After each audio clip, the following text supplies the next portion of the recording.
السلام عليكم ورحمة الله وبركاته. أهلا بكم. إن شاء الله هذه الحلقة هتكون بعنوان من كتب إنجيل لوقا. في الترجمة اليسوعية لنسخة الكاثوليك صفحة 179 يقول النص: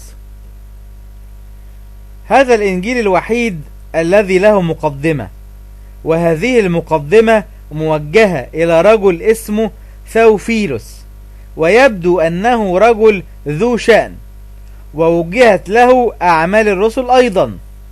لذا استنتج العلماء أن كاتب الإنجيل وأعمال الرسل واحد. انتهى كلام الترجمة اليسوعية للكاثوليك. يبقى العلماء بتستنتج أن كاتب إنجيل لوقا وأعمال الرسل شخص واحد. يبقى الموضوع غير قائم على اليقين، لكن قائم على الاستنتاجات، وهذا هو الحال في كل معتقد النصارى. فمعتقد النصارى قائم على الاستنتاجات. يسوع لم يقل أنا هو الله فاعبدوني، ومع ذلك النصارى استنتجت أنه هو الله وعبدوه.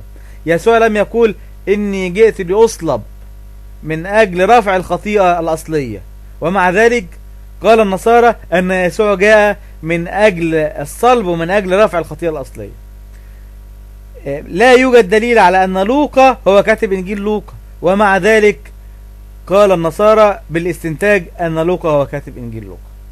طيب، في الترجمة اليسوعية نسخة الكاثوليك صفحة 183 يقول النص: استخدم لوقا مجموعة من المصادر التي استخدمها متى ومرقس.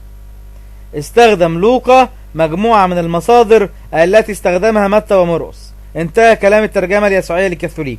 هذا الكلام معناه أن متى ولوقا كانوا بينقلوا نقل مسطرة من إنجيل مرقس زي ما قلنا قبل كده. في الترجمة اليسوعية للكاثوليك صفحة 185 يقول النص: يبدو أن المؤلف اللي هو لوقا لا يعرف جغرافية فلسطين ولا عادات هذه البلاد.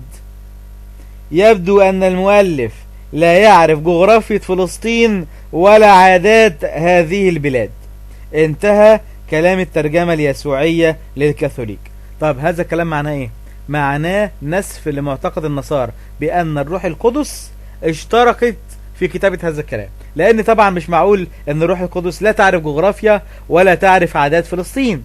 يبقى الكلام ده هو من كتابة شخص جاهل لا يعرف مادة جغرافيا ولا يعرف عادات هذه البلاد. في تفسير ويليام باركلي صفحة 17 يقول النص: إن المادة الموجودة في بشارة متى وبشارة لوقا مستقاة من بشارة مرقس كأساس لهما، ويمكن تقسيم بشارة مرقس إلى 105 فقرة، ونستطيع أن نجد 93 فقرة منها في بشارة متى، و81 فقرة منها في بشارة لوقا. ومن هذه الفقرات 105 الواردة في بشارة مرقس نجد 4 فقرات فقط لا وجود لها في بشارة متى وبشارة لوقا. انتهى كلام ويليام باركلي صفحة 17 من تفسيره. يبقى هذا الكلام معناه ايه؟ ان لوقا ومتى كانوا بينقلوا نقل مسطرة من انجيل مرقس.